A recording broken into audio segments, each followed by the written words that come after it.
유로존 사상 처음으로 자이언트 스텝 기준금리 인상을 가져갔다고 합니다. 네. 먼저 저 같은 경알못을 위해서 그 유로존에 대해서 설명해 주실 수 있으신가요? 네. 간단히만 말씀드리면 유로존이라는 단어는 유로존, 그러니까 영어식으로 혹은 유로 에어리아 혹은 유로랜드 이런 표현가 있습니다. 이게 결국 유로화를 쓰는 나라들의 모임 이렇게 생각하시면 좋을 것 같아요. 결국 유로화라는 단일 통화를 사용하는 나라들을 유로존이라고 볼 수 있고요. 유럽 연합과는 다르죠. 많은 분들이 EU, 유럽 연합과 같은 거 아닌가 이런 생각을 하시는데 다르죠. 정확히 얘기하면 주로 이제 교집합이 많이 있습니다. 독일 같은 나라 가장 대표적인 이제 대장 역할을 하겠지만 다른 나라들이 있죠. 예를 들면 유럽 연합에는 가입되어 있지만 유로화를 쓰지 않는 나라. 여러분들이 가장 흔히 알고 계신 게 유럽 여행할 때 굳이 유로화 말고 다른 그 나라 통화를 환전해서 가야 되는 나라들이 있잖아요. 대표적인 나라가 체코 같은 나라. 예. 그런 나라들도 대표적으로 여러분들이 스웨덴 마찬가지. 그런 나라들은 이제 그 나라 통화를 따로 준비해야 되니까 유로화를 쓰지 않는 나라인 거죠. 유럽 연합이면서도. 또 반대로 유럽 연합이 아닌데도 유로화를 쓰는 나라가 있어요. 유럽 연합에는 조인되어 있지 않지만 가장 대표적인 나라가 모나코. 예. 결국 자국이 유럽 연합에 가입되어 있는 것이 유리한가, 또 유로화를 쓰는 게 유리한가 라는 것을 이제 판단해서 의사결정할 텐데, 좋은 거는 자국 경제에 유로화를 발행한다든가 기준금리 의사결정이라든가 이런 것을 자국 경제라는 차원에서 이제 규모도 작고 산업 규모나 아니면 인구 규모나 이런 것도 작기 때문에 차라리 아웃소싱 하자, 다른 나라한테 맡기자 하는 그런 방식이 될 수 있으니까 그런 면에서 유로화를 쓰는 이유도 될 것이고요. 다만 안 좋은 것은 자국 경제 여건과 상관없이 유로존의 의사결정에 따라서 움직여야만 하는 그런 여건도 될 수 있겠죠. 자국이 자체적으로 결정하기보다는 상대적으로 자국 여건은 도저히 금리 인상하면 안 되는데 유로존의 ECB가 의사결정함에 따라서 자연스럽게 그것에 따라 움직일 수밖에 없는 그런 영향이 있을 수도 있겠죠. 예를 들면 미국 같은 경우도 페드가 있지만 각 주마다 FRB가 있죠. 그 FRB들은 결국 각 주마다 처해 있는 경제 여건이 다를 수 있잖아요. 어떤 주의 FRB 같은 경우는 금리 인상 이번에 1%포인트 했으면 좋겠다, 이렇게 할 수도 있지만 어떤 주 같은 경우는 도저히 그러면 안 된다 하는 입장이 다를 수 있거든요.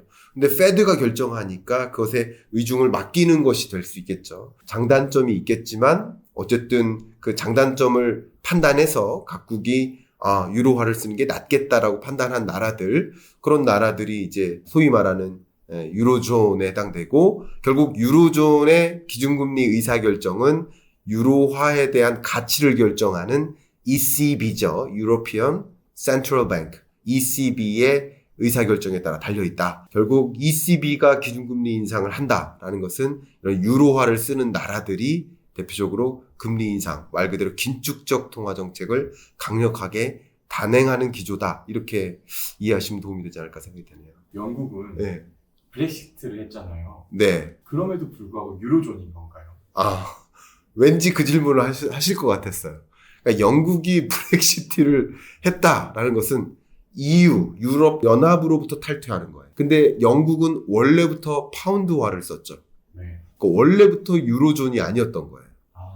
그러니까 영국은 유로존은 아니었고 유럽 연합에는 가입되어 있었는데 유럽 연합으로부터도 탈퇴하는 그런 격이 되는 거죠. 그리고 유로존이 아닌 나라였기 때문에 유럽 연합으로부터 탈퇴하는 브렉시트를 단행하기가 조금 더 수월했을 수 있겠어요. 아무래도 이제 연결고리가 상대적으로 작을 수 있잖아요. 그런 것이라고 생각하면 좋겠고요. 그런 의미에서 좀 여러분들께 강조하고 싶은 게 달러 인덱스를 이제 우리가 추산을 하는데, 저도 오늘 아침에 좀 달러 인덱스를 좀 확인하고 왔지만, 달러 인덱스를 결정하는 게 결국 달러화와 나머지 주요 영향력 있는 통화들 간의 교환 비율을 가지고 달러 인덱스를 추산하거든요. 그 달러 인덱스를 구성하는 6개 통화가 있는데 그 대표적인 것이 첫 번째가 유로화겠죠. 두 번째가 엔화예요.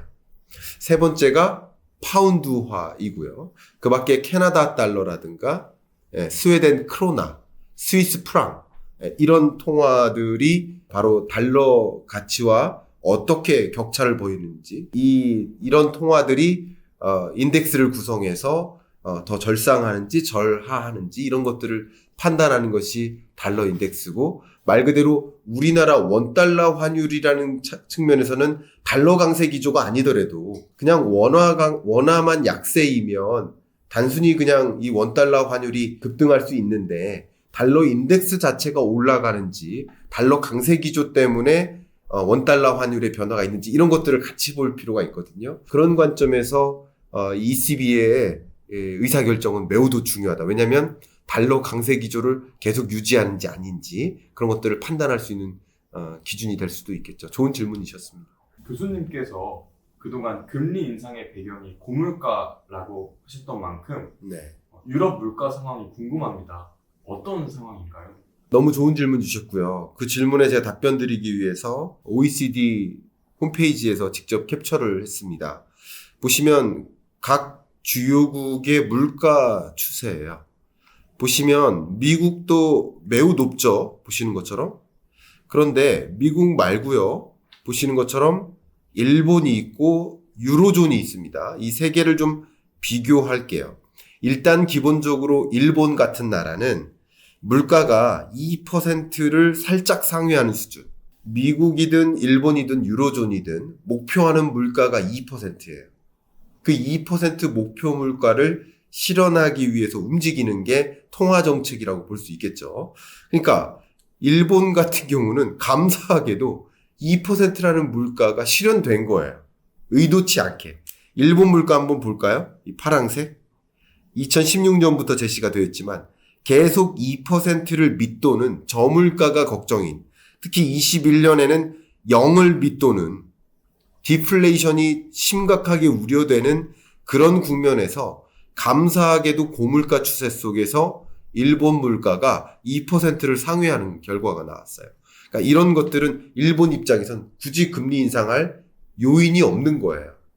아직도 경기 부양적으로 낮은 금리를 유지할 필요가 있어요. 그러니까 일본은 금리 인상 속도가 전혀 아니고 금리 인상 안 하고 있고 미국은 금리 강하게 인상하니까 당연히 통화 가치의 격차가 벌어져서 달러 강세 기조가 나오는 거죠. 그다음 유로존을 보겠습니다. 유로존은 미국만큼 경제 펀더멘털이 지금 강하지 않기 때문에 이렇게 금리 인상할 만한 여건이 안 되어 있어요. 그러나 보시는 것처럼 유로존이 미국만큼이나 물가가 굉장히 높습니다. 그렇기 때문에 금리 인상을 할 수밖에 없는 여건이다 이렇게 볼 수 있겠고요. 특히 말이죠. 그동안에 ECB가 금리 인상을 적극적으로 단행하지 못한 여러 가지 이유들이 있을 텐데 그 이유는 바로 이런 겁니다. 여기 보세요. OECD에서 제가 캡처한 자료인데요. 인플레이션 보고서가 있어요. 보시면 미국 같은 경우도 그리고 그 밖에 다른 주요 선진국들 이게 G7에 해당되는 나라들이죠. 그 밖에 다른 나라들도 마찬가지고 전반적으로 이런 선진국들의 물가 상승 기조는 무엇 때문입니까? 이 초록색 에너지 때문이에요. 전반적으로 모든 나라가. 그런데 유독 미국이나 혹은 일본에 비해서 다른 유러피언 국가들은 유독 에너지 가격이 그 나라의 물가 상승세를 상당히 많이 부추기는 견인하는 역할이었죠. 상대적으로 더 이 녹색 바가 더 높죠. 미국이나 일본보다도. 그것을 하나 비교해야 되고요. 그 다음 두 번째는요. 이 에너지를 제외한 그 밖의 아이템, 그러니까 음식이나 식료품이나 에너지를 제외한 그 밖의 모든 아이템들을 비교해보면 미국이 더 높아요.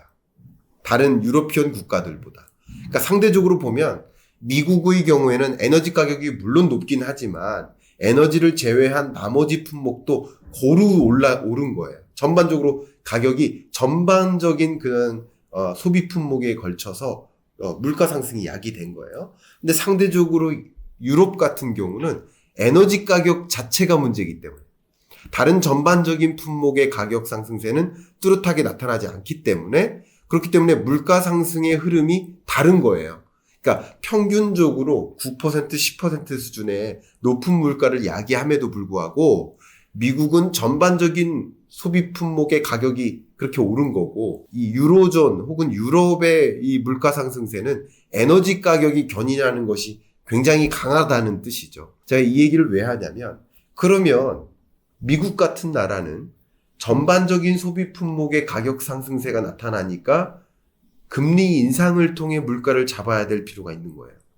근데 유로존 같은 경우는 전반적인 품목이 아니라 에너지 가격 때문에 물가 상승세가 나오는 것이기 때문에, 그럼 어떻게 됩니까? 에너지 안보를 챙기면 되죠. 에너지 조달을 해결해야 되죠. 그러니까 통화 정책으로 물가를 잡는 액션보다는 다른 정책, 외교나 안보나 뭐 행정적인 정책, 에너지 수급 문제, 이런 식으로 풀어야 될 것이고, 물가와의 전쟁을 선포해도 물가를 잡기 위한 방법론이 다른 거예요. 그렇기 때문에 ECB는 상대적으로 금리 인상 행보가 미국만큼이나 뚜렷하게 나타날 수 없었던 것이다. 이렇게 이해하시면 좋겠어요. 그런 측면에서 ECB는 상대적으로 금리 인상 행보가 더뎠는데, 지금 나타난 이 금리 인상 행보는 절체절명의 순간이었다. 그럼에도 불구하고 높은 물가가 야기되기 때문에 금리 인상을 단행할 수밖에 없었다. 이렇게 해석을 해보고요. 또 한 가지는 제가 여러분들께 여러 번 말씀드렸습니다만, 유로존 같은 경우는요, 역시 19개국의 여러 경제 여건을 살펴야 되죠. 그러면 독일 입장에서는 그냥 금리 인상해서 물가를 잡고 싶지만, 그 밖에 여러 남유럽 국가들, 예를 들면 이탈리아라든가 이런 나라들, 그리고 좀 작은 국가들은 정말 난리도 아닙니다, 지금 경제가. 그런 와중에 자이언트 스텝을 해버리면 어떨까요? 굉장히 힘들겠죠. 그러니까 독일 같은 나라 입장에서는 자이언트 스텝 하는 게 유리하지만, 나머지 이런 나라들을 생각해 보면 자이언트 스텝 하면 안 되는 거예요. 그렇기 때문에 다른 나라들을 살피느라, 이런 나라들이 같이 움직이는 것이 아니기 때문에 살피느라 기준금리 인상 속도가 더뎠었던 것인데, 이번에 ECB의 금리 인상 결정은 그럼에도 불구하고 금리 인상이 필요하다. 정말 절체절명의 순간이다. 이렇게 행간을 읽어가시면 좋겠어요. 그럼에도 불구하고 물가를 잡기 위해서 할 수 있는 일을 다 해야 된다라는 판단이고요. 더 이상 우리가 그냥 지켜만 볼 수 없다라는 입장이라고 볼 수 있고요. 또 한 가지 중요한 것은 달러 강세죠. 그러니까 워낙 달러 강세 기조가 높다 보니까, 우리나라 입장에서도 달러 강세 기조가 정말 심각하지만, 그 유로존 입장에서도 1유로가 1달러가 될 만큼 달러 가치가 너무 강해진 거예요. 그런 과정에서 유로존은 여러 가지 원자재나 부품을 수입해서 여러 가지 것들을, 완제품을 제조하거나 서비스를 제공하는 데 있어서 굉장한 부담이, 쉽게 말하면 물가 잡는데 더 큰 어려움이 있는 거예요. 원자재 가격이 떨어져도 그 원자재를 사려면 달러를 써야 되는데, 달러 가치가 더 강해지니까 자국 경제의 부담이 더 커지고, 또 수입 물가 상승세가 안 잡히는 거예요. 그러면 도저히 또 물가 잡기가 어려우니까 물가를 잡기 위해서라도 유로화의 가치를 강하게 만들어야 된다라는 판단, 강달러를 어느 정도 잡아야 된다. 그렇지 않으면 아무것도 우리는 이어갈 수 없다라는 절체절명의 어떤 의사결정, 이렇게 판단하면 어떨까 생각이 되고요. 이 보시는 것처럼 ECB의 이 정책 금리가요, 계속 마이너스였었어요. 2014년, 15년 정도부터 마이너스였습니다. 그만큼 유로존 경제가 좋지 않았기 때문에 성장률이 0%, 1%, 요 정도를 왔다 갔다 하는 수준이었기 때문에 경기 부양적으로 낮은 금리를 계속 유지했었던 나라예요. 이 코로나19 중에도 추가적으로 금리를 인하했지만 별반 금리 인하를 단행할 수가 없었던 거예요. 더 이상 금리 인하할 때가 없었던 거예요. 이미 마이너스 금리였으니까. 그랬다가 이렇게 0.5%포인트 빅스텝 금리 인상하고, 그리고 0.75%포인트 자이언트 스텝 금리 인상한 것, 이것은 정말 이례적인 것이고요. 자이언트 스텝 자체가 이례적인 것이기 때문에 사상 첫 자이언트 스텝이기 때문에 이것은 정말 대대적인 금리 인상이었다. 그만큼 에너지 위기가 그리고 인플레이션 압력이 굉장한 충격이었다. 그런 충격을 딛고 일어나기 위한 또 방어책이었다. 라고 해석해 볼 수 있겠습니다. 교수님께서 에너지 위기라고 말씀 주셨는데 네. 그럼 유럽의 에너지 위기 얼마나 심각한 상황인가요? 제가 지금 에너지 위기에 대해서 여러분들께 이제 수치적으로 그래프를 통해서 좀 설명을 드렸어요. 물가 상승세가 미국에 견줄 만큼 혹은 미국 이상으로 10% 이상의 물가 상승률을 기록하고 있을 만큼 정말 심각한 위기 상황인데요. 한번 생각해 보세요.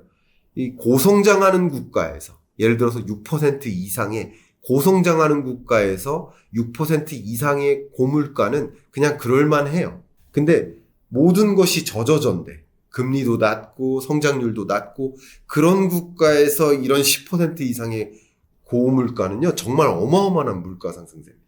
그렇게 생각해 보시면 좋겠습니다. 제가 그걸 스태그플레이션에 비유를 했었는데요. 여러분께 설명을 드리면 그러니까 소득은 정체되어 있는데 물가만 높아진다. 얼마나 힘들까요? 근데 소득이 가파르게 늘어나면서 물가도 같이 올라가요. 그러면 괜찮잖아요. 그러니까 그런 거예요. 그러니까 유로존 입장에서 10% 이상의 물가 상승세, 이건 굉장히 힘든 가혹한 혹독한 경제 국면이다라고 이해할 수가 있을 것 같아요. 그런데 그런 혹독한 물가 상승세를 야기한 것이 에너지였다라는 것을 말씀드리는 것이고요. 기본적으로 유로존은 워낙 러시아에 대한 천연가스 의존도가 집중적으로 포진되어 있었고, 유럽의 평균적인 그 러시아에 대한 천연가스 의존도가 한 45% 정도 됩니다. 근데 특정 국가들은 특히 이제 북유럽 국가들이죠. 그런 국가들은 러시아에 대한 의존도가 100%까지도 되고요. 또 남유럽은 상대적으로 덜하지만 이렇게 전반적으로 러시아에 대한 천연가스 의존도가 높은데 이 러시아가 천연가스를 무기화하고 있어요. 에너지 무기화라고 하죠. 에너지 무기화를 통해서 너네 자꾸 그럴 거면 우크라이나 도와주면 우리 에너지 공급 못해. 이런 식으로 차단하는 거죠. 결과적으로 석유 가격도 오르고 천연가스 공급은 더 부족해지고 그러니까 국제 유가는 떨어지는데 그 국제 유가 원유에 대한 대응책으로 원유 가격이 너무 높으니까 천연가스를 의존도를 높이거나 석탄으로 대처하려는 그런 경향이 높았는데 천연가스도 맞고요. 또 얼마나 많은 석탄을 러시아로부터 의존했는데 그러니까 국제 유가는 좀 잡히는 듯 하는데 천연가스나 석탄은 더 올라가는 거예요. 그러니까 유로존은 더 힘들고요. 그 와중에 달러 가치는 더 강해지니까 굉장히 힘든 거죠. 그래서 그 힘든 과정에서 유럽에서는요, 주요 유적지 있죠. 유적지에 그냥 그 조도를 낮춥니다. 아예 밤에 조명을 끄기도 합니다. 그리고 각 공공기관의 조도를 다 낮게 가져가고 에너지 절약을 추진하는 거예요. 그렇게 안 하면 대응할 수가 없으니까 그런 모습들이 전개되고요. 심지어는 에너지를 절약하기 위해서 온수 공급을 차단하거나 또 캠페인도 벌이는데 목욕 시간을 줄이자. 온수 목욕 시간을 줄이자. 그러니까 물 사용 자체도 에너지를 쓰는 거기 때문에 그러니까 물 사용량을 줄이기 위해서 목욕 시간을 줄이자라는 그런 캠페인도 벌이고요. 정말 급격한 에너지 위기에 처해 있고요. 여러분 아실지 모르지만 유럽의 겨울은 더 춥습니다. 더 춥기 때문에 이 혹독한 겨울에 이 에너지 위기까지 만나서 더군다나 기후 위기까지 만났잖아요. 얼마나 더 혹독한 겨울이 찾아올지 그 누구도 몰라요. 그런 것들을 생각해 보면 걱정이 되는 것이 정말 한두 가지가 아닙니다. 그렇게 에너지 위기가 심각하고요. 유럽만의 일이 아니에요. 이 일본만 가봐도요. 그 각종 그 오피스에 그 조명을 끄고 낮에 조명을 끄고 일을 하거나 가전제품 전시장 같은 데 있잖아요. 그럼 텔레비전에 그 텔레비전 판매하려면 텔레비전 화질을 보여주기 위해서 다 켜놓잖아요. 다 끕니다. 그러니까 정책적으로도 또 시장에 있어서도 그렇게 대응하기 위해서 이런 에너지 위기 상황임을 인지하고 대응하는 모습을 보면 여러분들은 그런 것들을 좀 더 체감가게 느끼실 수 있을 것 같아서 정말 에너지 위기 심각하다. 그런 상황에서 고물가가 야기되고 그런 상황에서 그 고물가를 잡기 위해서 어쩔 수 없이 선택한 의사결정이다. 이렇게 생각할 수 있겠습니다. 이번에 ECB 유럽중앙은행에서 0.75% 자이언트 스텝 기준금리 인상을 단행했다고 앞서 말씀 주셨습니다. 네. 그 영향은 어떨지 네. 더 자세히 들어볼 수 있을까요? 네. ECB가 결국 제롬 파월이 역시 잭슨홀 미팅에서 이야기했던 거랑 크게 다르지 않아요. 경제 충격이나 혹독한 혹은 고통을 감내해야 된다. 라고 생각하시면 좋아요.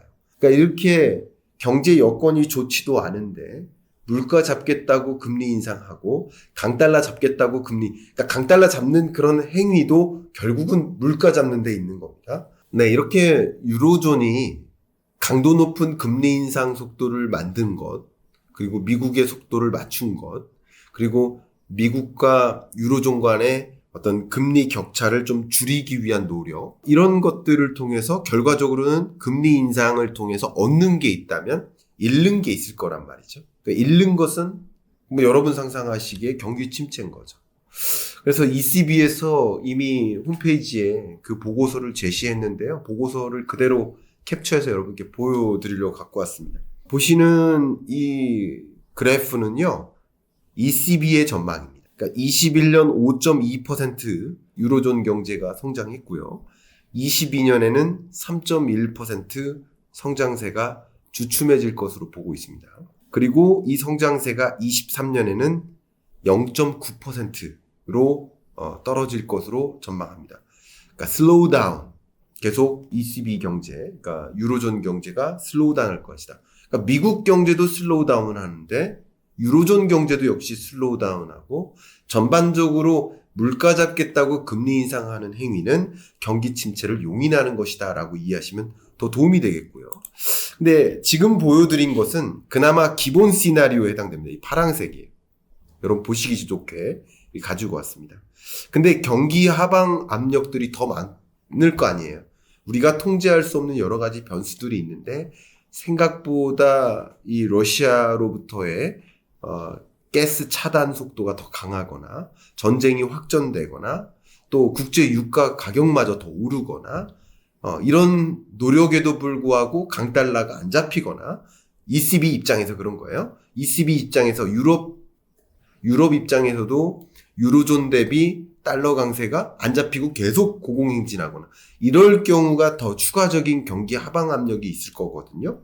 그럴 때는 23년에는 마이너스 0.9% 마이너스 성장도 가능하다라고 진단한 겁니다.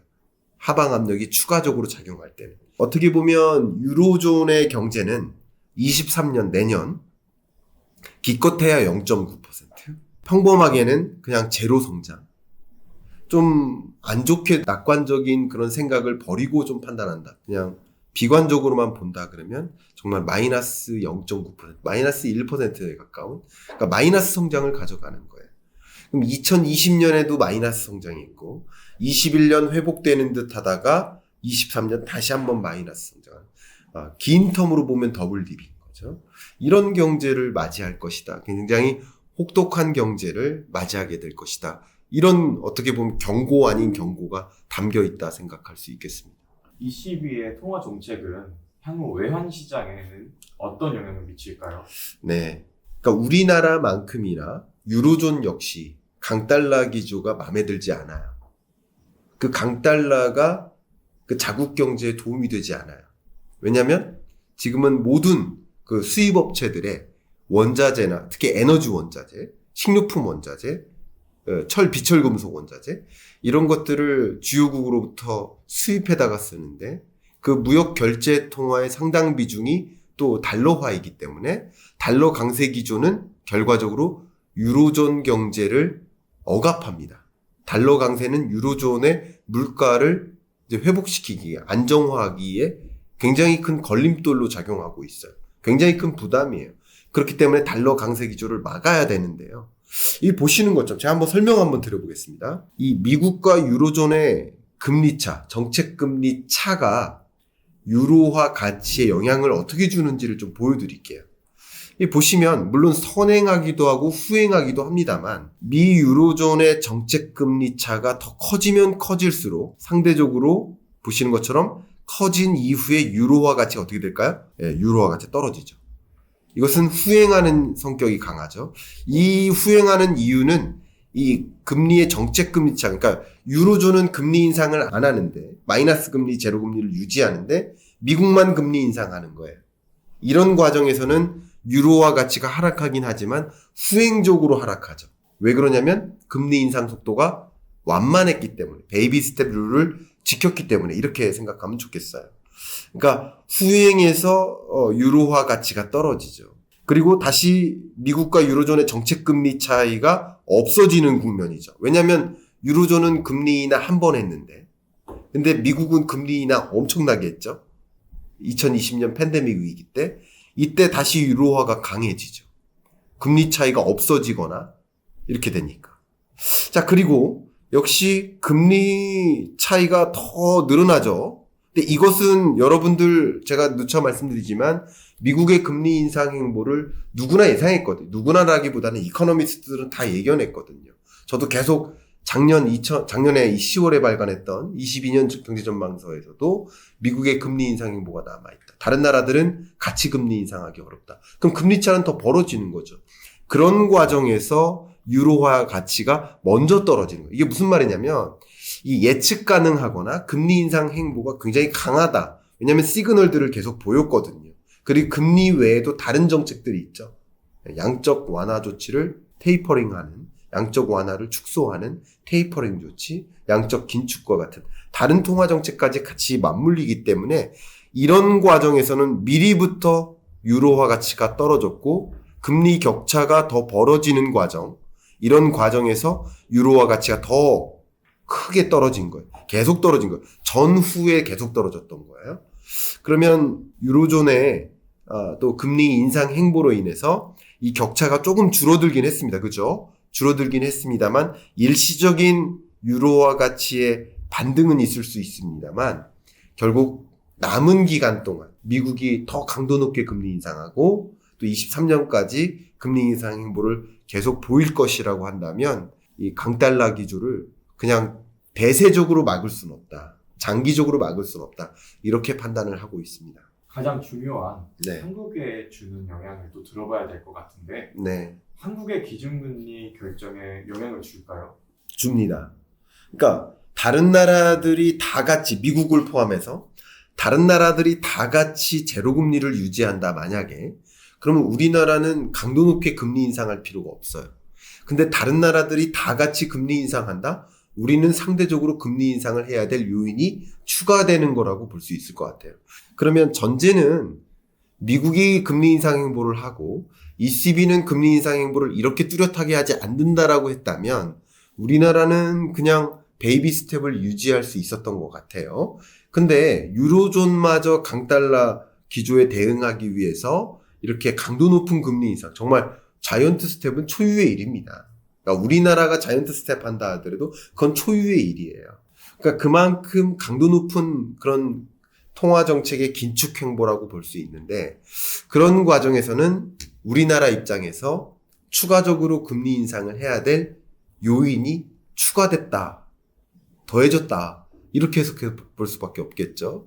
그리고 상대적으로 유로화의 통화 가치 절하 이것을 막기 위해서 유로존의 금리 인상 결정이 있었다라고 해석을 해본다면 이것은 우리나라 경제에서 조금 더 어렵습니다. 어쨌든 전반적으로 세계 경제가 긴축적 통화 정책을 단행하는 이런 경로이기 때문에 그런 것은 상대적으로 우리 한국 경제에 더 큰 위협을 줄 수 있고 금리 인상이 더 필요하다라고 의사결정하는 우리 금통위 위원들의 판단이 담길 수 있습니다. 가만히 있을 때보다 그런 것들이 워낙 대외 의존도가 높고요. 그렇기 때문에 또 우리나라와 유로화의 관계도 있거든요.